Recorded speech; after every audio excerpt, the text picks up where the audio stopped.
नमस्कार दोस्तों, आपका स्वागत है आपके अपने इस यूट्यूब चैनल पर। जैसा कि आपको विदित होगा कि अब हम साइकोलॉजी के मॉडल पेपर 10 मॉडल पेपरों को यूट्यूब पर सोल्व करवाएंगे। अगर आप हमारे चैनल पर नए हैं तो आप हमारे चैनल को सब्सक्राइब कर लें ताकि हमारी हर वीडियो की अपडेट है वो आप तक पहुंचे। मुझे उम्मीद है कि रीट टेट और यूपी टेट जैसी महत्वपूर्ण एग्ज़ाम्स में ये जो 10 मॉडल पेपर है वो काफ़ी आपके कारगर सिद्ध होंगे। तो अब हम बहुत ही कम समय लेते हुए आपके लिए क्वेश्चनों का देखिए। पहला क्वेश्चन हमारे सामने है, बालक के व्यक्तित्व के मापन की सर्वाधिक वस्तुनिष्ठ विधि कौन सी है। वैसे इसका आंसर आपके सामने भी दे रखा है, लेकिन आप इस आंसर पर कम फोकस रखते हुए आप अपना अवलोकन कीजिएगा कि हम साइकोलॉजी में अपने आप में कितने माहिर है। तो बालक के व्यक्तित्व के मापन की सर्वाधिक वस्तुनिष्ठ विधि है वो है समाज मित्र विधि। नेक्स्ट क्वेश्चन, एक प्रतिभाशाली बालक की आप सहायता कर सकते हैं। आप एक प्रतिभाशाली बालक की सहायता कैसे कर सकते हैं? अधिक पुस्तकें देकर, अधिक समय देकर, परामर्श देकर या संवर्धित अधिगम अनुभव देकर। तो जो बालक प्रतिभाशाली होगा उसको संवर्धित अधिगम अनुभव देकर ही हम उसकी बहुत अधिक सहायता कर सकते हैं। नेक्स्ट क्वेश्चन हमारा, विकास के बारे में सही नहीं है। विकास संचय होता है, बिल्कुल होता है। विकास जोखिम भरा होता है, यस। विकास के सभी अवस्थाओं के अपने अपने खतरे होते हैं। विकास जोखिम भरा होता है, लेकिन विकास पूर्वानुमेय नहीं होता है। विकास पूर्वानुमेय होता है, तो ये है गलत। विकास पूर्वानुमेय होता है। 4 नंबर ऑप्शन ये है कि एकीकृत होता है। हाँ, विकास एकीकृत होता है, तो करेक्ट। इसका जो विकास के बारे में जो सही नहीं है वो ये है कि पूर्वानुमेय नहीं होता है।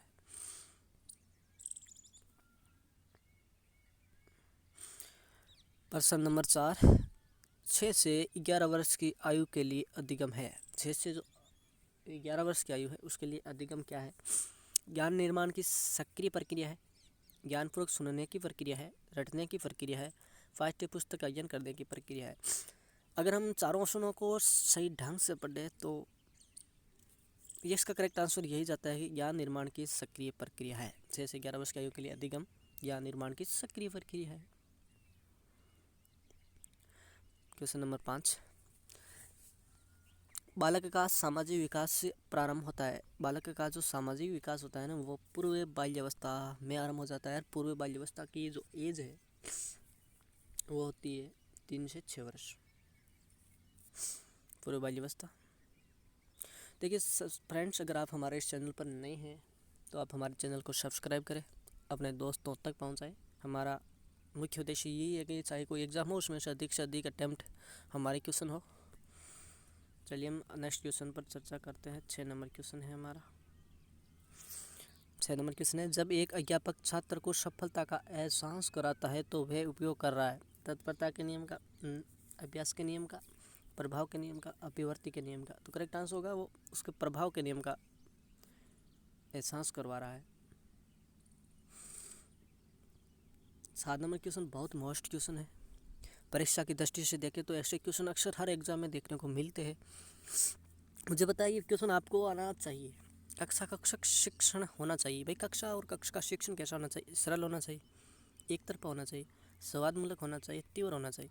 देखो इसमें जो हम पढ़े हैं तो हमें अपनी भावना से ऑटोमेटिक क्वेश्चन की ओर दिमाग दौड़ जाता है, तो वो करेक्ट आंसर वैसे इसका स्वादमूलक होना चाहिए। क्योंकि कक्षा का शिक्षण सरल कैसे हो सकता है? सरल कर दिया जाए तो जो प्रतिभाशाली बालक है उनके लिए कठिन समस्या खड़ी हो जाएगी। एक तरफा कैसे कर दिया जाए? एक तरफ यानी एक तरफा तो कर भी नहीं सकते किसी भी कंडीशन में। तीव्र कैसे कर दिया जाए? जो मंदबुद्धि बालक है उनको समस्या खड़ी हो जाएगी।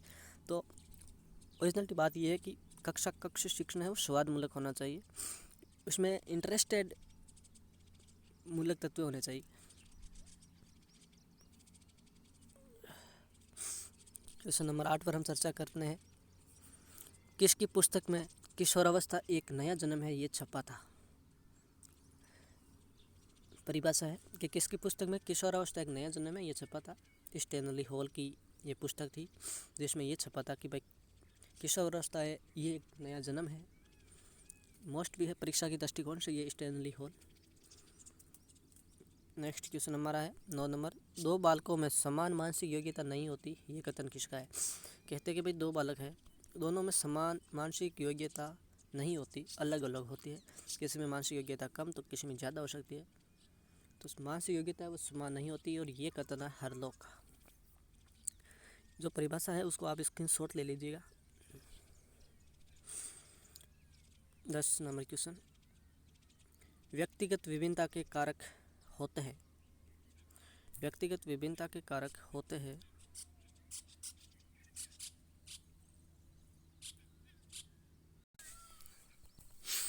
एक बार क्वेश्चन को रिपीट कर लेते हैं कि व्यक्तिगत विभिन्नता के कारक होते हैं। तो व्यक्तिगत विभिन्नता के कारक होते हैं वो सामाजिक व कायिक, वर्षागत व वातावरण।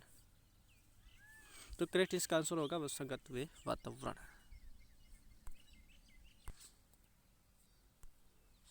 चलिए नेक्स्ट क्वेश्चन की ओर।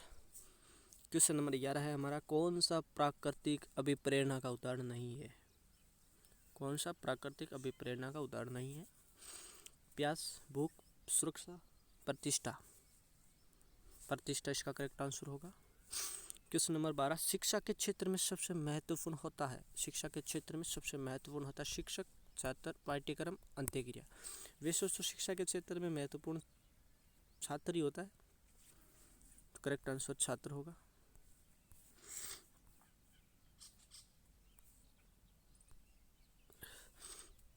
Question number 13। बुद्धि परीक्षण की कार्यकारी श्रृंखला बनाने वाले पहले व्यक्ति कौन थे? बिन्ने।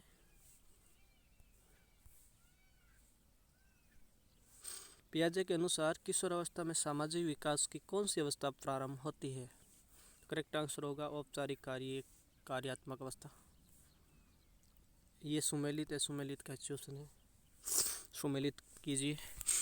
प्राकृतिक बुद्धि गार्डनर, तरल बुद्धि केटल, धारणात्मक व्यक्तित्व ओलफोर्ड, गलत है।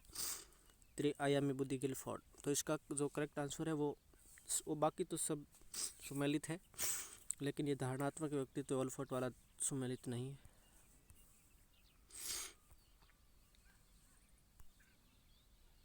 सुमेलित कीजिए। क्वेश्चन नंबर 16 में भी यही है। इसका करेक्ट आंसर होगा conditional of learning Kurt Lewin. ये सुमेलित नहीं है, बाकी आप पढ़ सकते हैं, बिल्कुल सुमेलित है।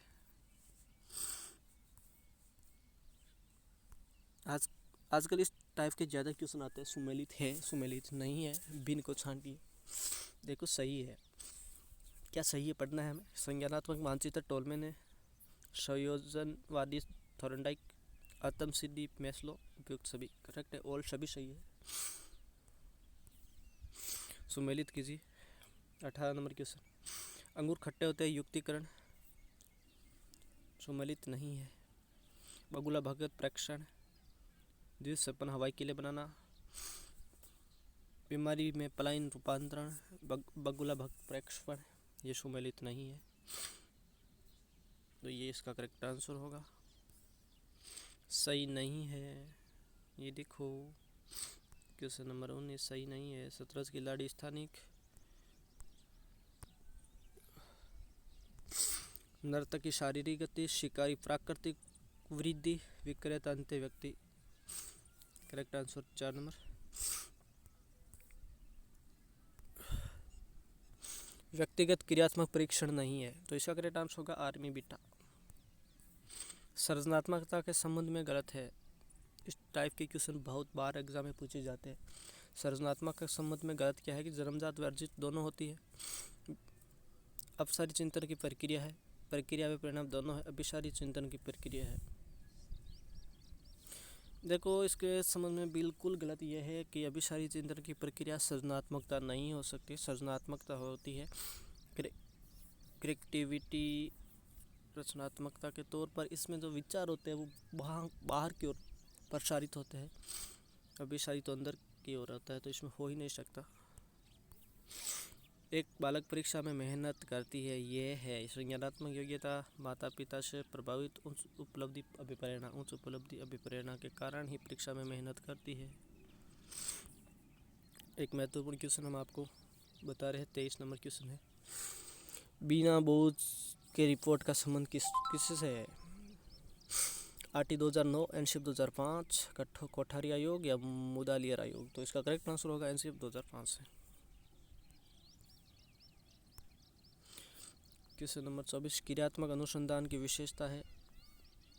विद्यालय कार्य प्रणाली का अध्ययन, अध्यापक कार्य प्रणाली का अध्ययन, न्याय दर्शन कक्षा कक्ष होता है, उपयोग छवि, उपयोग छवि।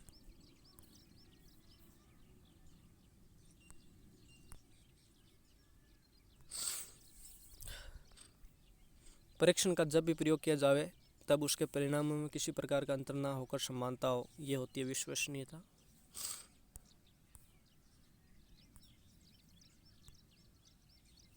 आरटी 2009 में शिक्षक का दायित्व नहीं है, निजी शिक्षण नहीं करवा सकते, बाकी तो है दायित्व।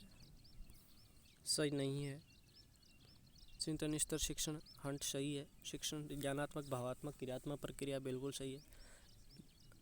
अनिर्णयात्मक प्रक्रिया मूल्यांकन नहीं हो, ये गलत है, निर्णयात्मक प्रक्रिया होती है। आरटी 2009 1 अप्रैल 2010 सही है, ये भाई गलत है। वैसे ये ऑप्शन के तौर पर देखें तो ये सही है, लेकिन सही सुमेलित नहीं है। शिष्य की विशेषता नहीं है। पाठ्यपुस्तक विधि, बाकी तो रचनात्मक, आकलन, योगात्मक, मूल्यांकन, पोर्टफोलियो फाइल है ही। क्वेश्चन नंबर 29 सुमेलित नहीं है। स्वप्रक्रिया सिद्धांत कैटल का, बाकी तो चेतना विप्रेरणा फ्राइड, फ्रोमिनियम गुणानफोर्ड, ईगो वैनोविज्ञा वातावरण से उत्पन्न। लास्ट क्वेश्चन हमारा, असंबंधित को छांटिए। नैतिक तर्कना जीन पियाजे, नैतिक विकास की 6 अवस्थाएं कोहलबर्ग, राष्ट्रीय पार्टी रूपरेखा 2005 प्रोफेसर यशपाल, तलरूप का सिद्धांत कूट लेविन। तो इसमें असंबंधित नैतिक तर्कना जीन पियाजे वाला है। ठीक है फ्रेंड्स, हमारा प्रयास आपको अच्छा लगा होगा। हम आगे भी बेहतर से बेहतरीन करने का प्रयास करेंगे। मुझे उम्मीद है आप हमारे चैनल पर सपोर्ट अवश्य बनाए रखेंगे। आप ये वीडियो है वो अपने दोस्तों तक पहुंचाए, लाइक करें, इसको शेयर भी करें। और ऐसे हर यूट्यूबर की आदत होती है कि सब्सक्राइब करें, भाई सब्सक्राइब भी कर दे, कोई बड़ी बात नहीं है। ठीक है फ्रेंड्स, ये मॉडल नंबर 1 हमारा। इस प्रकार से 10 मॉडल नंबर हम मॉडल पेपर कंप्लीट करेंगे। Thank you.